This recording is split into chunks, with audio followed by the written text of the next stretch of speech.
our work is to provide compact, cheap, ultra-fast lasers in the range from 1 to 100 gigahertz with average power of more than 100 milliwatt and higher. So the applications are large-scale application. One is telecom. I mean, as you may know, today optical telecommunication is still done with CW lasers, and the pulses are carved into the CW signal and then modulated to put the information on.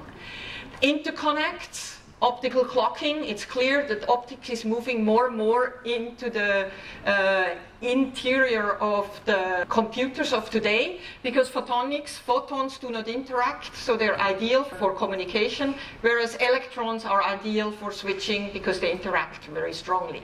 That's basically what is driving this into the details of the computers. Another area which has a lot of application is then in the femtosecond domain. So this range is typically with picosecond pulses, and this range then, these applications is about femtosecond pulses. We would like to have very cheap, compact, ultra-fast lasers for imaging application. Today, this is still an issue because the ultrafast lasers, the femtosecond ultrafast lasers, are too expensive.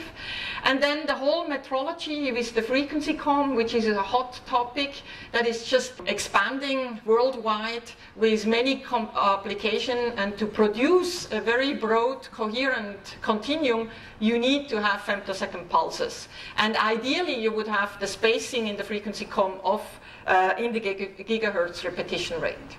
So these are the really high impact applications, and they all depend on these compact ultrafast sources, which up to today are still too expensive. So what we are concentrating on here to make them cheaper is to rely on the semiconductor technology, because we all know semiconductor lasers are cheap, they are in every household, they are potentially low cost. What we are doing here is we're using a semiconductor gain structure, which is very similar to VCSEL. This is the laser that is in your mouse when you work on your computer.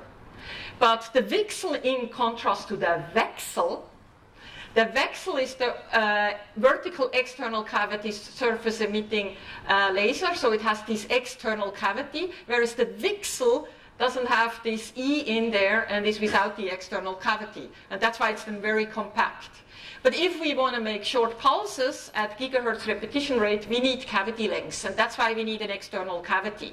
But the gain structure is very similar to the VCSEL technology, and if you do power scaling, when you do optical pumping, you can simply do the power scaling by opening up the mode size on this gain structure and get a one-dimensional heat flow out of this semiconductor area into a heat sink. And because of that, you can really power scale this kind of lasers, much more than edge-emitting semiconductor lasers.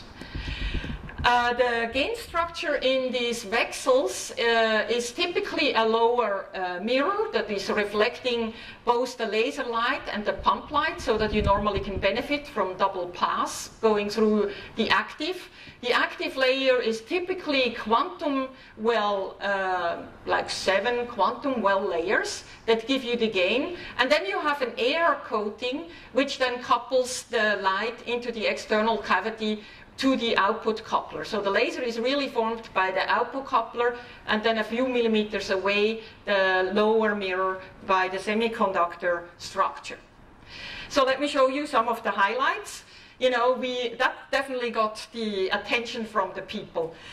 We demonstrated basically a fully integrated MIXSEL in the picosecond domain with more than 6 watts of average power out of a semiconductor laser. So how does it work? The initial demonstration was a little bit of a cheat. We had a milestone, we had investors and, in our funding, and we had to demonstrate this MIXSEL. And some of my graduate students are still in the audience and remembering how painful it was. I don't actually remember how painful it was, but they told me. So the initial design, we had problems. The idea was that we use quantum dots as a sub-trouble absorber, and there was good reasons for it. But when we grew the quantum dots, they didn't behave as we expected them to behave, and because the optical property depended strongly on the growth parameters. And we really needed to do all this material development on the sub-trouble absorber side to get the saturation fluence, to actually get it to mode lock.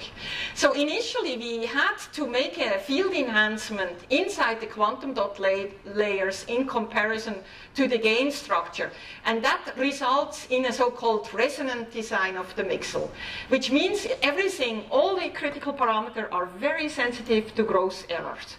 So either the quantum well was okay or the quantum dot, but hardly ever both, and we had to get this demonstration done, which we did through the heroic effort of a couple of graduate students. In between, then we kept working on the material processing, material issues on the quantum dot sub-trouble absorber and solved it. And then we could go to this anti-resonant design where everything was uncritical. And with this kind of material, we then could really demonstrate the MIXSEL. And with a good heat sink, if we go from gallium arsenide as the heat sink to copper to diamond, we more and more effectively can reduce the power, and we could scale up the power. And we demonstrated the 6 watt of average output power by this optically pumped MIXSEL with a straight cavity, and got picosecond pulses. So there is still things we need to improve, like getting the pulses into the sub 10 picosecond regime, but we've done it. We said what we said is possible, and that really got the attention in the audience, in the community. I hope in the audience too. The other big milestone was, can we get femtosecond pulses out of these lasers? Okay, what we recently did is actually hitting another milestone, because this is basically all the leading work in this area in terms of average power and pulse duration using VCSEL or MIXSEL technology. And we made a huge jump here in the femtosecond domain. So the application, the specific application that we're looking at in our consortium is the frequency comb, and there we benefit from the expertise that we have with Pierre Thoman's group in Neuchâtel. So when you have these femtosecond pulses, you can then produce a very broad continuum. And because you have a mode-locked laser, this continuum is not continuous, it's actually a cone. It's a frequency comb. It's like a meter in the frequency domain. And the key is then to stabilize this meter in the frequency domain. You need to have an octave spanning spectrum, ideally. And you can then get very stable clocks. You can get large bandwidth, because each of these lines in principle can be used for DWDM telecommunication in the 1.5 micrometer regime. And there's a very simple technique how you can do spectroscopy, or even just simple white light illumination, where today big lamps are used because the brightness is very good out of these lasers. So the frequency comb has two freedoms. The one is the distance between the individual lines and the whole translation. The translation is the offset, and this one is the pulse repetition rate. You can stabilize both of them. And to explore how short do the pulses need to be, because there was some prediction that if the pulses get longer and longer in the femtosecond, comb becomes unstable.